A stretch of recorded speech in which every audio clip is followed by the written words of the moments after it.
Now also see how I'm carving, right? I never care if I'm right on the money on these shapes. And just to let you know, in Photoshop and other digital platforms, there is something called layers. I don't have to do this all on the same layer, which Right. is an advantage, but I'm not painting that way here because I don't have layers if I'm working on a canvas. So I want to just make sure people understood that there's not, oh, that's a trick in Photoshop. No, there's no tricks happening here. It's straight paint to canvas.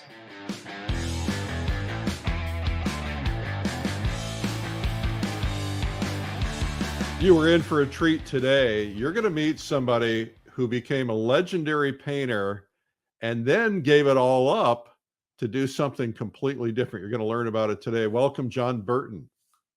Thanks for having me, Eric. Great to be here. John is a legendary landscape painter, fabulous painter, spent his life doing landscape painting. And now, John, you've given it all up. Tell us about what you're doing now. So now I work in the film business. I'm what's called a production designer. So I work with a team of totally amazing artists. And we are working on a film that will be coming out to theaters, if there are theaters, in 2021, which we all hope there is. It's a super exciting project. I'm working with part of my art team. Some came from Disney, some from Pixar, some from Lucas. These artists are just amazing and building really interesting things. And like you said, what's incredible, I have not painted an oil painting in 2020. I still paint. I paint a ton. We go on research trips and we'll go. In fact, I was on a research trip for the film in Africa when COVID hit. So I needed to get out, kind of a last minute thing. So pretty interesting times. But yeah, that's the only time I painted, and I painted in gouache, but I haven't painted in oil since 2020 started.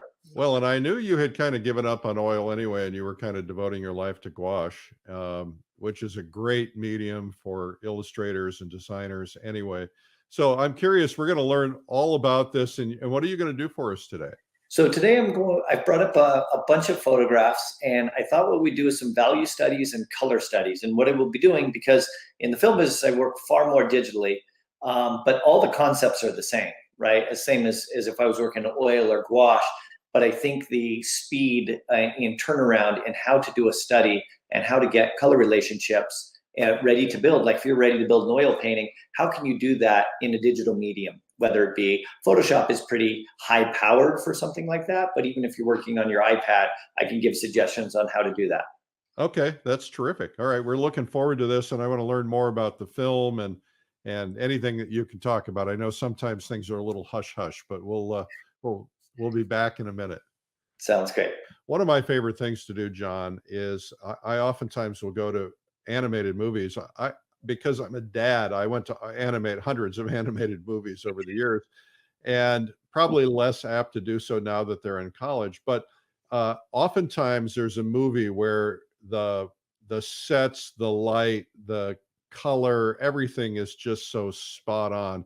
And oftentimes someone will release a book about those sets and the light and so on. So it's one of my favorite things to collect, because I learned so much about painting and the idea of, putting everything in one particular key or one particular color theme.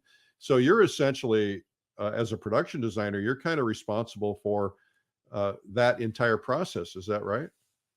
Yeah. So the production designer works with the whole team, but yeah, as the production designer, it lands on your desk quite often with to answering to and to present and pitching to the director. But I'm one piece to a larger, the head of character and the art director and everyone comes together. And I'll tell you one thing, coming from fine art, working with a team has been an incredible experience, because fine art, and maybe you feel this, Eric, but when I work in the fine art field, it's a handful of friends, colleagues, who I send pictures on my iPhone, or, hey, what do you think of this? Or, an artist like Jesse Powell was right down the studio's right next to mine, so we just walk over. But to have a full team is such an experience, because the give and take of, okay, they have this thought that might be a little different, but at the same time, most often they have a thought that's way better than mine, that I took it to a certain point, that someone can take it further and someone can take it further. Well, they say there's wisdom in multiple counselors, right? So that makes a lot of sense. Yeah. So you must be living in Monterey? Yeah, so my studio is still in Monterey Carmel. Yep, absolutely. Uh-huh. And where are you, Eric? Are you in I, Indiana? at the moment, I'm in Austin, Texas. Austin, Texas. Okay, sorry. Yeah, yeah. I was in California for 10 years and then moved here. Been here for 11, and now it's time to go somewhere else. Time to So, change. yeah, you got to move every 10 years. Got to keep your brain moving. Yeah, keep fresh. So John, tell us a little bit more about what you're going to move into today. What you're going to be showing. So a huge change for me in the art world, and I think the whole fact I even moved into film was, and this is, it might be it seems small, but it's actually really big to me. I was an oil painter for a couple decades, and I started re-examining that, and especially with the artists, Brian Mark Taylor is a great artist and a great friend. And we would talk for hours of what it meant to be an artist. And here's the interesting thing: as you talk about being an artist, when you and I are in our studios, Eric, I have really high ideals, right? I'm this artist, right? I create. Then I go to the gallery and I'm a commodity. I could be Crest toothpaste or I could be bread. I'm a commodity on the wall. Then I go to somebody's house and I'm wallpaper that matches the couch. So from these very high ideals, I drop to another place. And that's all fine. I'm totally fine with that process. But Brian and I would talk for hours of what it meant to be an artist. What is an artist? What does it mean to me? And you have to define that. I wish I had it written in front of me. I'll see if I can recite it. I know in art school, what it meant to be a painter, I felt like I needed to define what that was.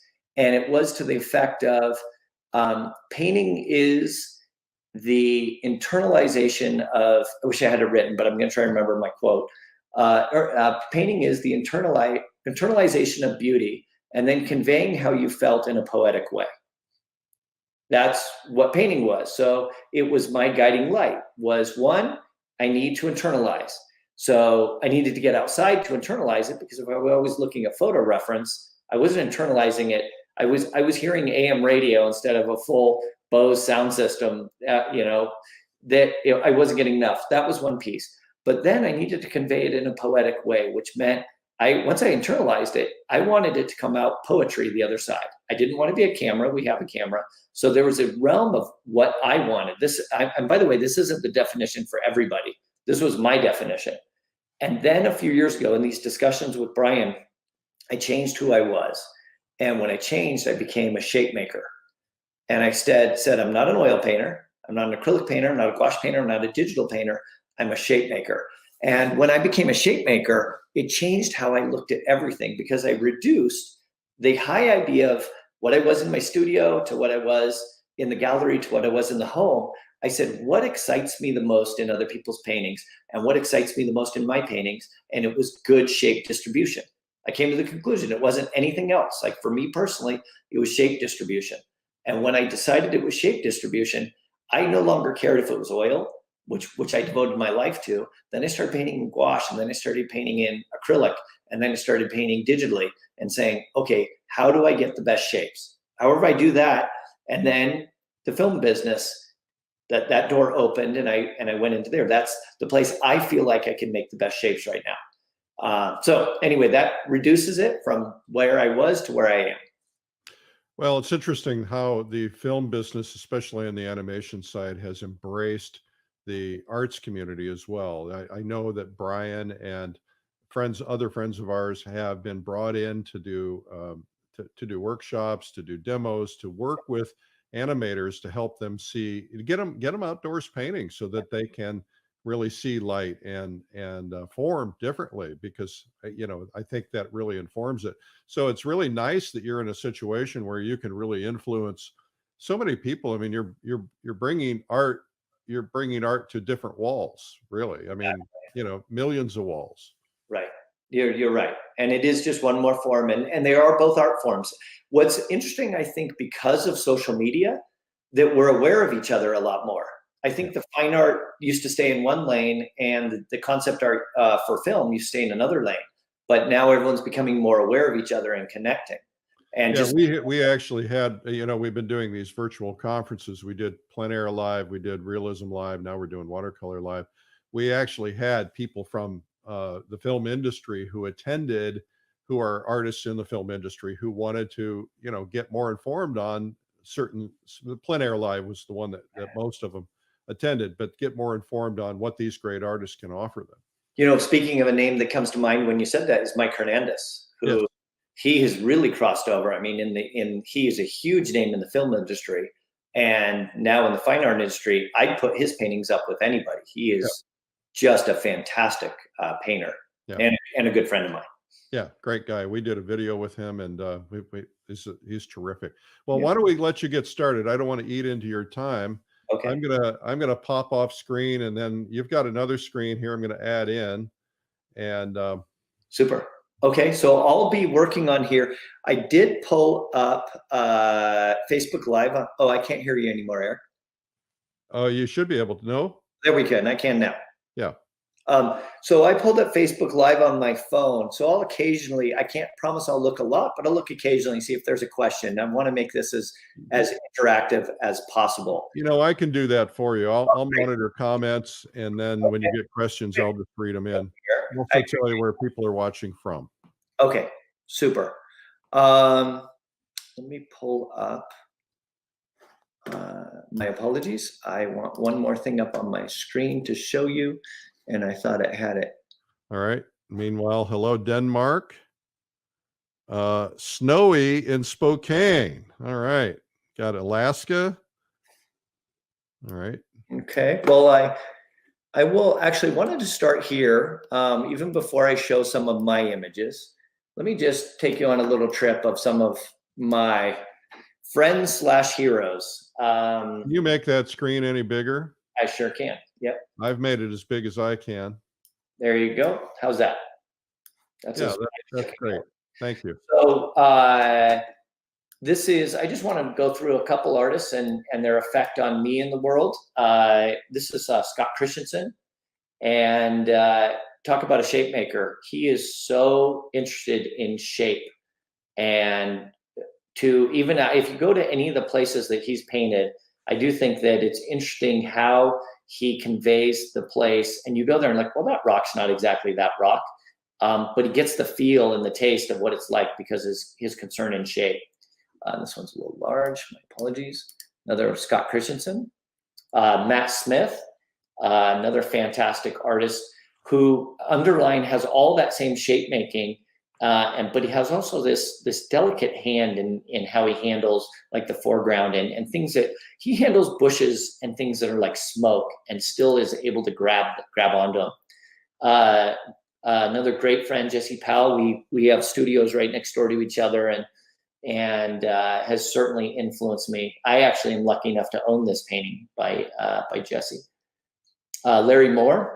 Another incredible artist who talk about pushing boundaries, Eric, who definitely pushes boundaries in his art. David Dibble, one of the best designers I know, and incredible artist. Weehan Lee, one of my teachers in school, I credit him as one of my huge influences in the teaching and learning and development I have. Weehan is totally amazing. Another Jesse Powell.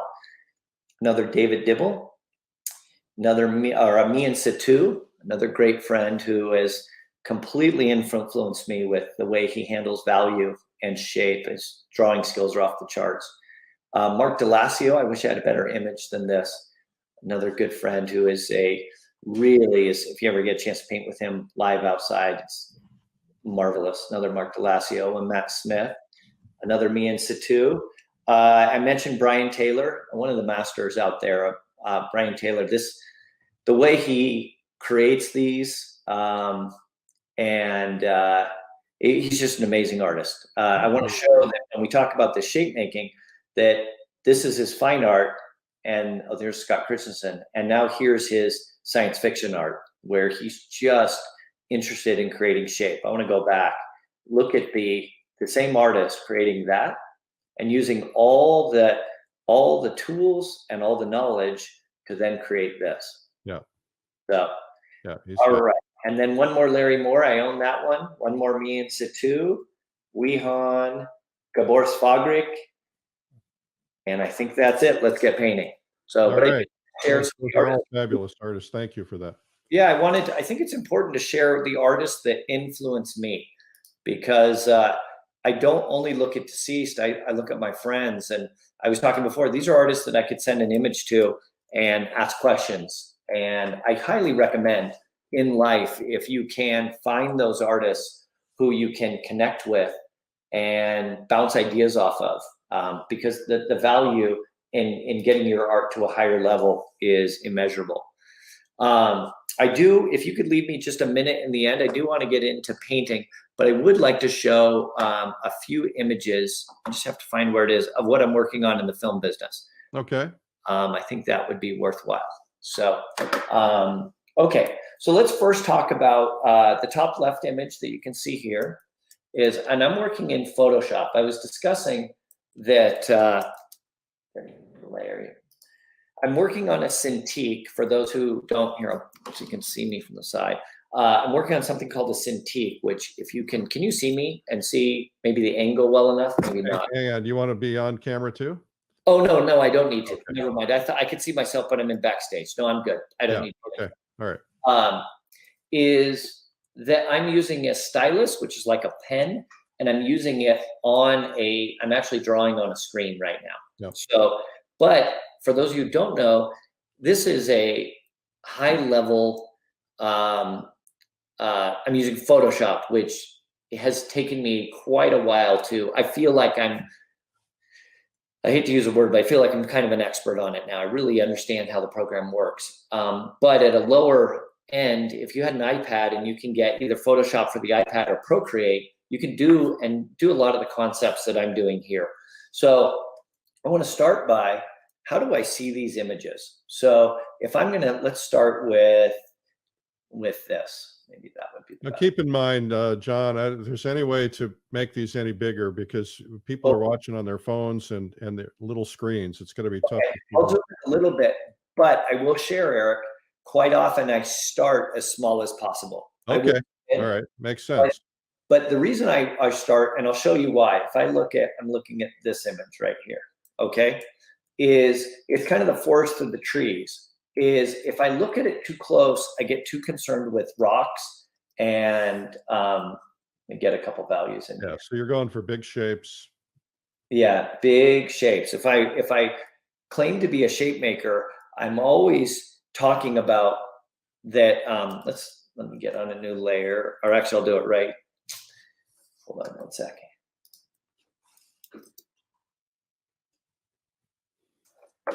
Larry Moore's going to be on here tomorrow, by the way. Oh, he is fantastic. I highly recommend his thoughts. Oh my gosh, mind blowing on his thoughts and ideas in painting and designing and shapes. So I just want to give a concept, and I'll do this much bigger. Is when I'm designing, if we think of Earth, Earth has North America, South America, Europe, Africa, Antarctica. Sorry, Australia's there. Apologize, and I'm not getting the other side of Asia, which I can do later. I could have done a flat map. I should have, so I get a little more. But I do want to get a concept across. Is when I'm thinking shapes, the world is interesting because of these continents and these large shapes. But kind of the spice of life is the islands. If I think of Cuba, which I believe you've been to, if I think of England or Greenland, Iceland, I want to put Madagascar, but it's off my map, Hawaii, those are kind of the spice of life, but we can't see them if we don't get the large continents in first. So when I'm working small, I'm trying to see the world like this and not getting into the states or the countries, but saying a large mass, okay? And that's the big advantage of working small. So if I look at this image, the beach one,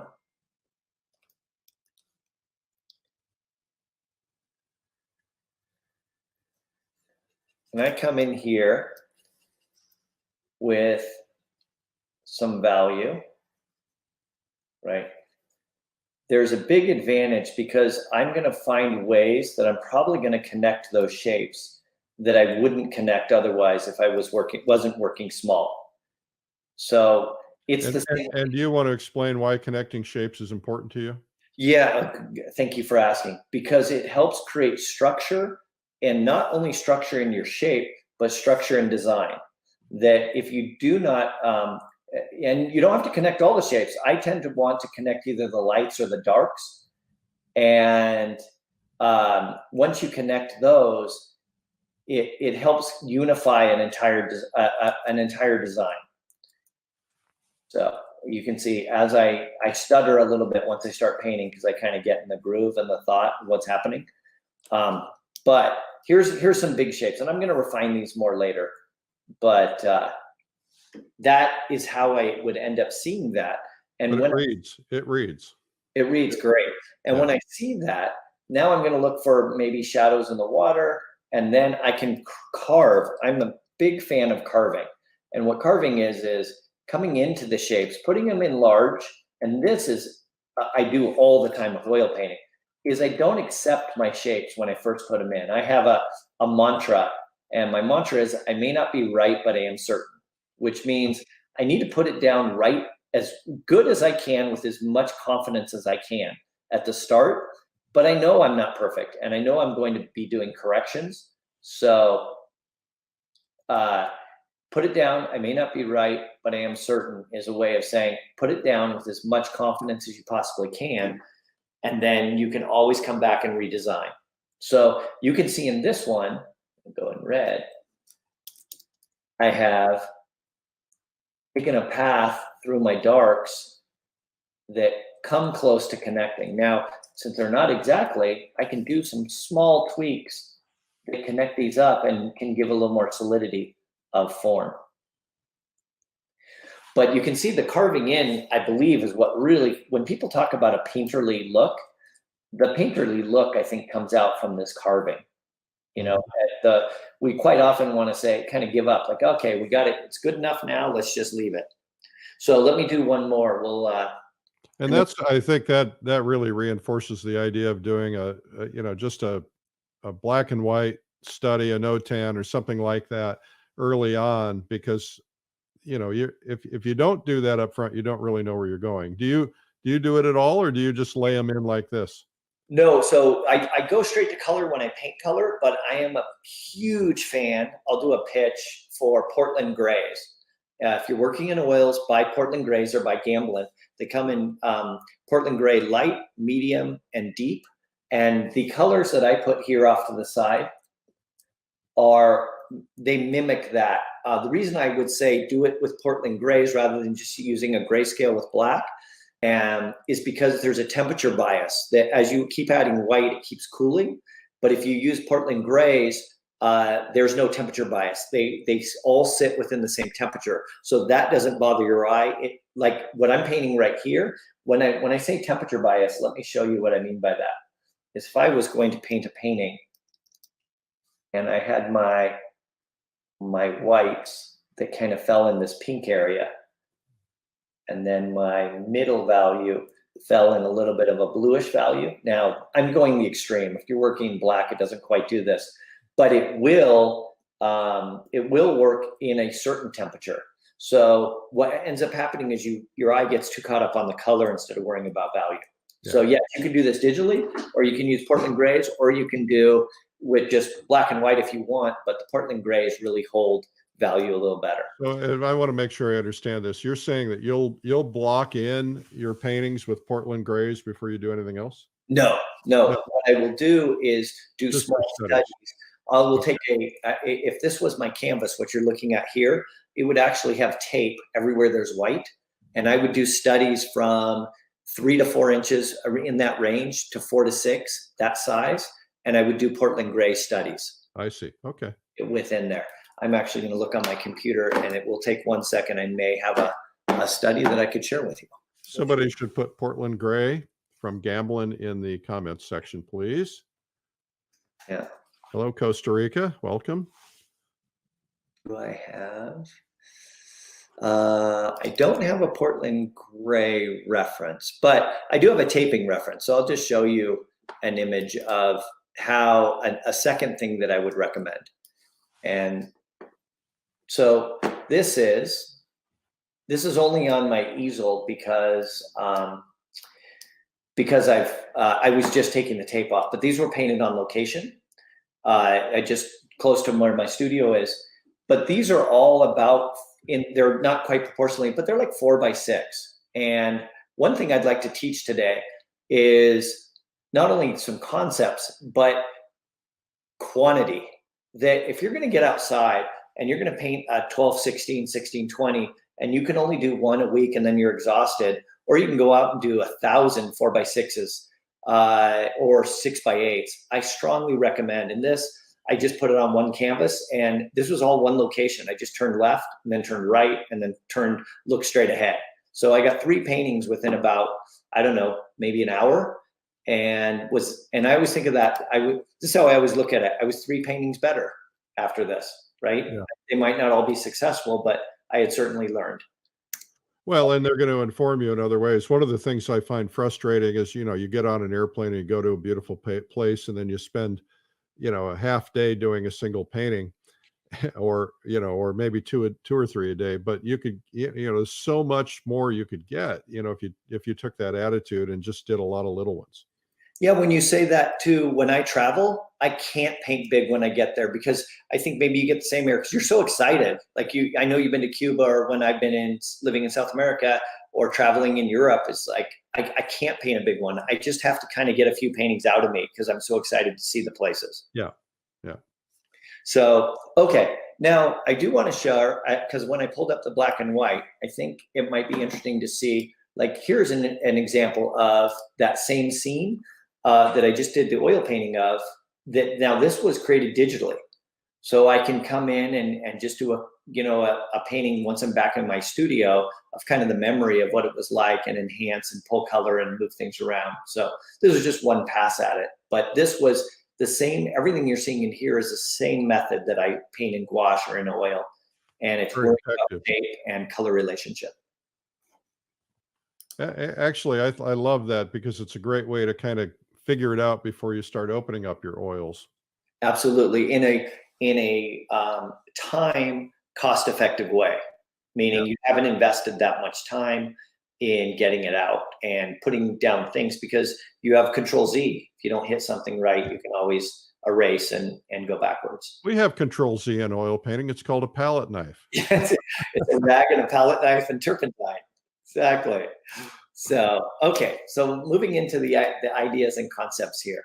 I'm going to do one more with value, and then I will jump into color, because these are all concepts that take a lot more time to discuss, but we can at least get some notes down. And I always feel a success if I can get anyone to work in oil paints and Portland grays. I feel like a success, because they were a huge way that I was able to see shape in a different way, in a more abstracted way. I'm not an abstract painter, but I think the best paintings have abstraction in them. As you see, my top left painting here, that's a gouache painting, and there's abstraction in all the shapes. The beauty is how those come together. Well, Portland, Gamblin will wonder all of a sudden why everybody's buying Portland gray today. Exactly. We had somebody on the other day, and they mentioned a single paint, and they sold 800 tubes that day. They couldn't figure out why. Let me add one more thing to the Portland gray that I recommend if people go out and buy it today, is when you do your studies, the goal is to keep in a economy of values. So when you do your study, don't transition. And what I mean by that is, don't find 22 values in between the grays. Use just those grays and black and white, and that will keep you 5 values. But if you start blending Portland gray deep and Portland gray light, all of a sudden you're going to get to 10 values. What we're trying to do here is find graphic shapes. Right. Okay. So I'm going to work on this one right here. Let me get it in. So let's see with a, I'm going to put it right here. I also, this is something from my teachers in school, is always working in an uncomfortably large brush. I love those words. If you notice, for me, I love to draw. So if I'm going to draw this one, that tree one, you know, I can always draw that tree and put in those shapes. You know, how do those work? How do they come together? Right? I can draw. For me personally, unless I'm working on it like 5 foot by 6 foot painting, you may notice I don't draw, because to get that more painterly feel, I want to start with an uncomfortably large brush and trust myself. Because I feel like if I know how to draw, there's no reason I can't carve back, because my eraser is always the shape right next to whatever I drew with. And so let me. Great advice. Yeah, because I don't want to be a coloring book, right? So I know I can start with these fairly large shapes.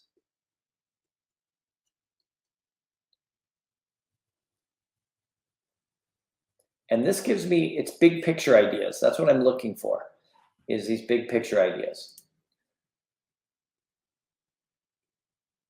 In fact, I'm going to change that value just a hair deeper. So, go.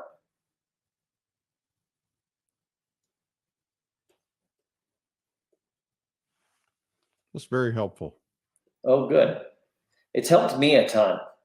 Okay, so this might, because I'm using a round tool, this might look like, what in the world are you doing there, John? But watch how we can carve out. I'm going to come back. All I'm doing is taking the background color. So I'm not using an eraser. I'm using it just like I would in oils. And look how I carve out. This is exactly how I do my oil paintings. I come in and I take, you know, and this is where I can start using maybe a little more refined brush, where I can carve out these shapes and make them. What I'm getting is variety, because I think that's really one of the beauties of art, is we're always looking for variety. And if we can get variety of shape, then there's going to be some interest. Very, very good. Great, thank you. You know, I've always been taught about big shapes, but I never thought about just getting them in there and then carving them out. Yeah. What a big difference it makes. Huge, huge difference, I think. But you know what it comes with, Eric, is trust. I just don't think as an artist, you know, all of us have fear, you know, art fear, which is so ridiculous. You know, you invest in a painting, you invest in time, you invest on whatever you're doing, is that trust of saying, I can do this, right? Over and over again, just that telling yourself. And that goes back to what I was saying. I may not be right, but I'm certain is, you know, I might not be right, but I'm going to put it down with so much confidence. Like even that stroke I did right there, I put it down with a lot of confidence, knowing that, yeah, I'll carve and make that shape more interesting, right? I put it in and it was not a super interesting shape, but that doesn't mean I can't fix that shape. I think another thing that's important is if something isn't right, don't fall in love with it. Yes. Because, you know, it's, you know, you're like feeling really good that you got something right. And you just like, oh, I don't know if I could get it that good again, but you know, it's in the wrong place, or, you know, it doesn't fit. You just got to be willing to abandon it. I totally agree. Just say, okay, why not? I did it once. I can do it again. I'll probably do it faster the next time. Yeah. So and probably better. Yeah, and probably better. Absolutely. But that's always a lot easier to say than to do. So that's unfortunately I have that. Let me delete the edges on that. I thought I had my thing locked, but we clean up the sides there. And I want to mention again with these value studies, if you paint them like this, and you're not worried about, you know, it's not going to the Louvre, it's not going to the Prado, and it's not going to the Met, it's only for yourself. There's so much joy. I just can't tell you how much joy there is when you're painting and you create something like that and you start carving it out and it starts turning into something. It's hard to get the confidence to do it, but once you do it, I hate to use the word addicting, but it's kind of addicting, because you just keep wanting to see how you can push yourself and worry about shape. So on this one, I'm going, someone close to the reference. But if I was really designing it, when you're worrying about shape, actually, let me do it. I'll do it differently. Just in. If you were painting a study in Portland gray, how big would you make it? Really small, 4x6 or small? Really small. Yeah. 4x6, 5x7. Yeah. Because it's only for myself. And it's not for anybody else. It's not this finished painting. It's I just want to get those relationships, because I think there's so much time invested in a painting that's poor, at least for myself. Like, I've come to the realization over the years, I don't hit it 100% of the time. I wish I did, but if I'm a 50% in oil painting, I'm happy. The world doesn't see all my warts unless they come to my studio. And they come to my studio, I was like, oh my gosh, you painted that and that. Yeah, that's how I got the ones that did work. But the Portland grays give me a higher hit ratio, and I keep saying Portland grays value studies, but value studies in a graphic way that I could then, when I talk about shape distribution, once I do this design, I may look at it and say, yeah, you know what? My tree is right in the center. I don't think that's as interesting as I would like it. What if my tree ended up here? I can do that quickly because I haven't invested the time. Yeah. And because I also know from my very first one, it took I don't know, we weren't timing it, all of 3 minutes. Yeah. That's why I like this idea of digital, because you can really play with ideas quickly. You're not even having to blow through paint. Totally. But I will say, when you do work in value, even if it's in oil paint, it's incredibly quick. I'll give you like a timing for me.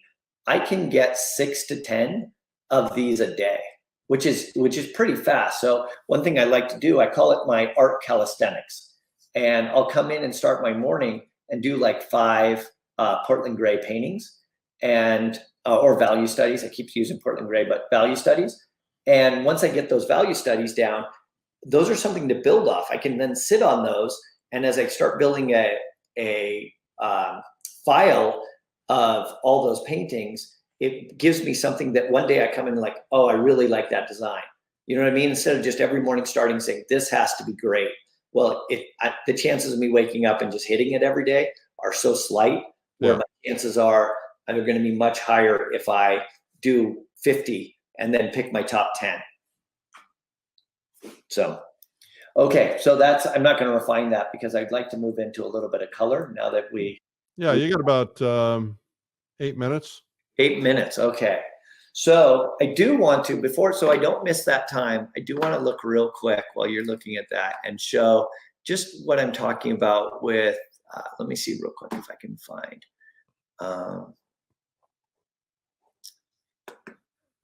My apologies. Just want to show you some. I had it up, but here we go. I had it up, but it's not. All right. Just want to give an example of, here, I'll pull it over here and play. Great. So you can see this. Oh, it came and went. Why is it not letting me play? I don't know. Okay, so we'll hold it here for right now. And so this is sort of the things that I'm doing in the film business. How fun. Yeah, it's based, I think it's important to show this because it's all based on the knowledge I gained from decades of painting outside and creating shapes and value and how light works. It's just taking it to other places. I do want to acknowledge, it's funny because he's probably tired of hearing it if he's ever heard it, is a thank you. So what happened when I decided to become a shape maker, Brian Mark Taylor and I went to a conference, a film conference, and got to know an artist and became great friends with Dylan Cole. If you've seen the movies Avatar, so he's the production designer for all the upcoming Avatars and worked on the previous Avatars. And the effect he had on the change in my life on how to see and how to think and what to do digitally has been immense. So it's so hard. It's funny. It's like I can never talk about the film industry without giving a nod to the effect that he has had on my art career. It's amazing meeting someone that would have that big of a change. And was that from watching his work, watching him paint? What was it that had that impact? He's actually, we've oil painted. We go oil painting together. He's actually an amazing oil painter. He's just a gifted artist. But from seeing his work and talking to him and how he sees the world and how he paints, everything. It had just a massive change, which you can see if you look at this from my oil paintings. Two things had to happen. One is changing to a shape maker, and then meeting Dylan, and then the other people in the industry. And I met similar at the same time. I actually should also mention Mike Hernandez. I mentioned him earlier, but he had a huge effect on shape and design. So let's see here. I'm gonna just show, for those of you who aren't familiar, here's some of my oil paintings. I just think it's interesting to see the transition. So here's some of my oil paintings. This is from my studio, just probably 2 miles from my studio. It's down in Laguna Beach. This is, once again, near my studio on the coast of California. It's up in the mountains in Colorado at Ralph Lorenz Ranch. He has a pretty nice property there. Oil paintings. This is now showing my gouache painting and how the gouache painting had changed me, which is a whole nother discussion. But you can see how the shapes are really abstracted in the gouache painting. And even though it's representational, it still shows to be a ship. It's still abstracted. Marketplace in South America. This is really abstracted. This is a fish market in South America. You can see the top birds on the left. Just lines and lines of fish, just looking for shape and color and design. Another gouache up in the mountains of Whistler. An acrylic painting done up the coast. And now this is the transition where you can see is moving from that genre into this, working in digital painting. So this is what would be considered concept art, if people aren't familiar, and trying to get ideas and concepts through, but using a medium. And these are all painted digitally. Wow. Very impressive. And is that stuff coming out of your head? Yeah. So it's coming out of my head, but it's all based on, knowledge from working in it's still all shapes. So when I stopped thinking of just oil painting landscapes, I just said, I'm just going to create shapes. I think the world opened up. And that's why I think it's important to show that transition. And I mentioned Dylan, but there's so many people I need to mention. Brian, I've said a few times, but Brian, if I didn't know Brian, none of this would have happened. Brian he is not only an artist, the guy is a scientist. You go into his studio, it's totally crazy. Yeah, he's brilliant guy. Bugs, and then he has these science fiction paintings, and then he has traditional paintings, and then he has like jars full of it, like it's a scientist, like you're coming to a scientist's laboratory. He's just such an interesting person. And David Dibble too. There's just so many people that I should comment whenever I mention anyone. So okay, I've done that. Shared that. If I have minutes, I'll do a color study. If not, no problem. Well, you have. I can give you like 4 or 5 minutes. Oh, actually, that'd be good, because then we can show that it only takes 4 or 5 minutes. Okay, good. So people are loving this. Lots of positive comments. Hello from the Netherlands. Hello. Larry Moore is watching. Hello, Larry. See you tomorrow. Larry Moore's in there. Larry, I was talking about you. I don't know if you heard that. So he didn't say anything nice. He was saying bad things. He probably was. No, I was saying you were. Yeah, Larry and I in our discussions of limited palette of just yellow, right, Larry? Yeah.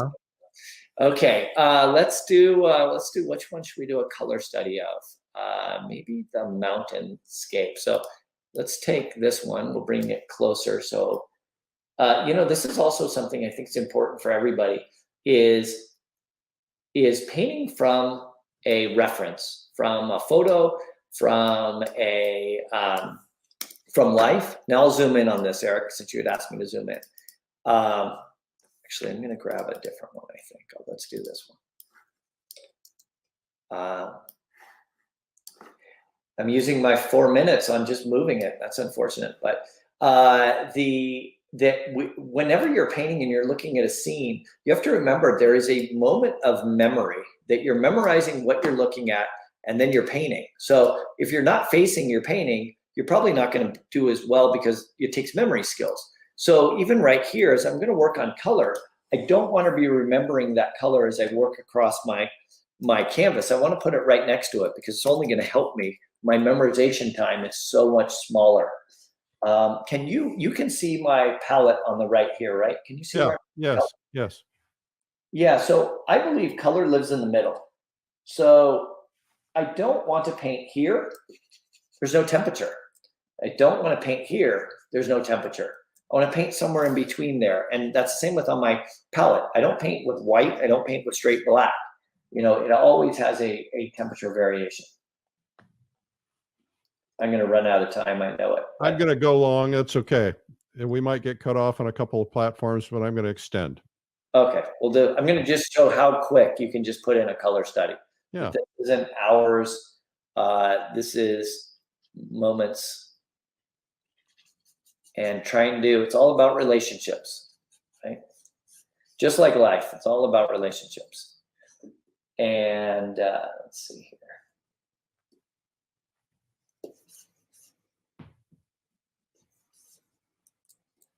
And the only way I ever know if I have the right color is by putting it down. That's one of the other things I always say. Like, I don't know on my palette. I'm guessing on my palette. I know if I have the right color once I get it off my palette. So I think often people will say, well, I'm such a slow painter. I think it's because there's just too much time being spent on decisions. Make the decision. Once again, I may not be right, but I am certain. Make the decision. If it's wrong, move on.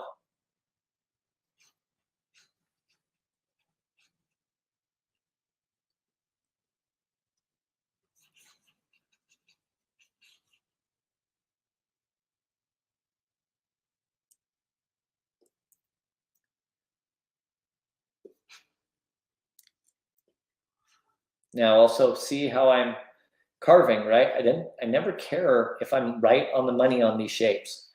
And just to let you know, in Photoshop and other digital platforms, there is something called layers. I don't have to do this all on the same layer, which is an advantage, but I'm not painting that way here because I don't have layers if I'm working on a canvas. So I want to just make sure people understood that there's not, oh, that's a trick in Photoshop. No, there's no tricks happening here. It's straight paint to canvas, and just worrying about how those forms and shapes can be manipulated. You know, the best paintings come from those times when you don't have time for decisions. Yeah, isn't that true? Have you ever read the book by Malcolm Gladwell, Blink? Yeah. Yeah, I love that. And discussion of, hey, your first quick decision might be best. So, okay. This is not carved real well, so it takes some time to carve it back out. But I'll take just, if you can give me, how about a minute and a half? Now take what you need. Okay. We're cool. Great. For those of you who had to tune in for a lunch hour and had to leave, thank you for tuning in. Remind you guys that we'll be here every day, and also remind you to make sure you get signed up before Thanksgiving for Watercolor Live so you can save some money on that. Now I've done my job. All right. Nice. Yeah, and I mentioned in the beginning, but I do appreciate you, Eric. Thank you for doing this for everyone during this. It's a bright spot and much appreciated. Thank you. I do want to make a comment while I do this, is when I'm dropping in that cloud, this could also be a lesson on what not to do, but I wanted to show you when I talk about temperature. If you look at that cloud, it lives within my world. Now watch, because we look at clouds and think they're white. Watch what happens when I put white in my clouds. Yeah. All of a sudden it doesn't live in my world anymore, because the clouds are not right next to you. You're looking through atmosphere, which means you're looking through something to get there. They can't be straight white.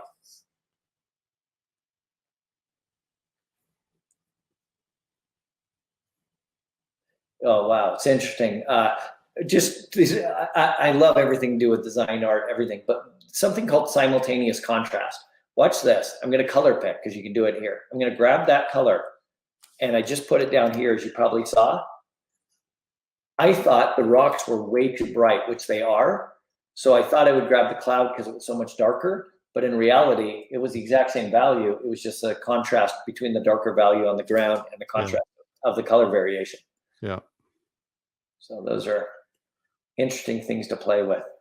Right. Okay. Let me put just one more layer on. I'm not using any fancy brushwork once again, which in Photoshop I could, or if you're working in oil, you could.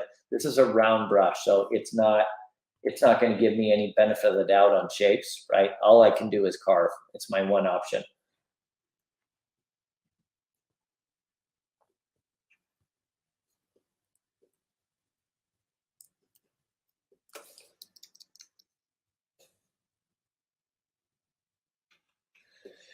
Okay, let's get a little bit of snow and then we'll call this. Actually, we need a little bit of, let's see, that temperature. There's so many things I can't talk about. There's just too much to talk about that as I'm painting this on choices of why I'm moving. But right here, I want to keep the there you go. The green that I'm perceiving in the distance is looking through that same atmosphere as the clouds are. So I can't miss that opportunity to show it through atmosphere. What I'm saying is, and give you a contrast, it's made of the same material as this tree. And this is another accident a lot of people make. I made in the past. So now I'm going to paint that whole hill like that because I perceive, well, it's green trees and those are green trees. Yeah. But I'm looking through something called atmosphere, and that's going to give me distance. Okay, I think, though, of course, once we hang up, I'll finish this because I can't leave something this undone.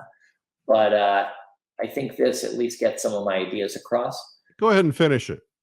All right, you okay with that? I do have some. I'm okay. I know you have things that you got to do, so I will. I have a meeting coming up in a few minutes too. But go ahead if you want a little more time. I'm cool with it. You guys are. Everyone's okay with that, and I do have. That's the difference with my job now, though. I have so many meetings. I right before this, I popped out of a meeting just to hop in here. So, but I think I can spend a few more minutes. All right, thank you for that. I think this is so compelling. Thank you. So you've got that, and if you look in the photograph of the distant green on the side of that hill, it does have a sense of a little bit of yellow in it. Is that the photograph making that up, or is that, I mean, if you saw that in life, would that be that yellow, or would it be more like what are you talking about this? Yeah. Yes, it does. But you know what?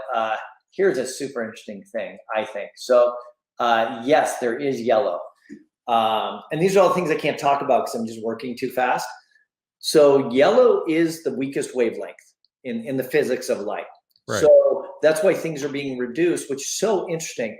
As things go to the cool side, they're going to lean bluer because green is made of yellow and blue. So it's going to pull out, and other factors, right? That the particles in the air. But also on the green side, it tends to go warmer, which is, I always hate giving pigment tips because quite often for me, it's all relationships. It's not like, how do you make skin color? Well, it depends always what you're looking at. Is it the hand, is it the face, is it what type of person? But here's just a little trick. When I'm painting an area like this, since you asked, an area like this in the distance, I quite often create that color with a blue, like an ultramarine blue or something like that, and a cad red light. Now, why do I work a cad red light and not an alizarin or something like that on the light side? Because a cad red light actually has yellow in it, but it's so distorted by the red or so influenced by the red that it now will give me a hint of green in my distant mountains, but it will never go as far as a yellow and blue going green, or a red and blue which will go purple. I know that gets kind of heavy for those people working pigment, but the reason I share it is because it's a mindset. When you mentioned about that yellow, that's how I would get to those yellows with a cad red and then maybe a cooler red in other areas. The cad red would be enough to push me in there. Now, in this one, I probably would have had to add a hair of yellow in how I painted that color. But I know that's kind of heavy thinking, deep water, but Yes, there is yellow, but it's how you get there. And I'm going to color pick so you can see, look how gray that color was on my palette. That's the advantage here, because you can see my thinking. That was a really great color. It only looks the correct color because of relationship. And that's so important in painting, is my relationships are right. And speaking of relationships, I'm noticing that my water is looking like grass. Now, it didn't look like grass until I put that blue stripe in the background. But as soon as I put that blue stripe with the simultaneous, here, I'll take it out and show you. It started to look like grass because that started to look like water. So it's really interesting on how we need to use color and what they're going to evoke in our senses. Yeah. Yeah. Relationships are everything, aren't they? Yeah. And so I can get those spots of green, which I certainly see, but I need to give a little bit of variation through that, give it a little more water. That's 2. You can see that there's Control Z coming in handy. I don't have that. It's just kind of testing, and there's we had Control Z in life. Yes, totally. If I was, and I will add, if I was working, I'd work the same way. I just put what I would tend to do. Let me show you how I would do it. I would just put a color dab, and then I would just put enough. I wouldn't have it cover something else, but I'd put a color dab there and say, no, that isn't quite the right color. Then I'd cover it with another color dab, and then I'd cover it with another color dab until I got there. But what ends up happening is people will say, oh, I really like your painterly style. Well, that painterly style was 150 mistakes that I'm covering up and give you all this patchwork paint, which then gets interesting. I'm going to take that same idea on this distant mountain and show how by just going in just a slightly warmer direction. Here we go. That I can show how those mountain shapes can work. And they're leaning, I'm also seeing as soon as I do that, everything relates, those relationships, that I see my clouds changed. Yeah. My clouds then get too warm.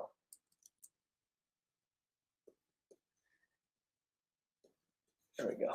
That just cools it. It's just a hair. Maybe you can see it on your screen. It's so slight how I have cooled that, but it's still a cooling. Fantastic. So I think, though I want to go further, I think we should stop there. I think there's plenty of information. That was a lot of information there to share. I mean, I don't mind sharing more, but I think it's a lot to take in as I'm talking that quick and then designing. But anyway, you can see there that as I design that, now I will make comments. This is the other thing I will say. You have to be critical. So when I look at my painting right now, and I zoomed out because I zoomed in, I wouldn't normally paint that close, is my water is way too high of a value. That's why, way too dark of a value. Yeah. That's why it wasn't reading correctly. It started to read like grass, which is a darker value, is I need to pull that whole value up to get closer to the sky range. But that's the advantage of being farther away, is catching those sort of shapes quickly. Right. Step back. Yeah. Step back and move away. So, all right, John, well, this has been absolutely fabulous. Really terrific today. Thank you so much for this. My pleasure.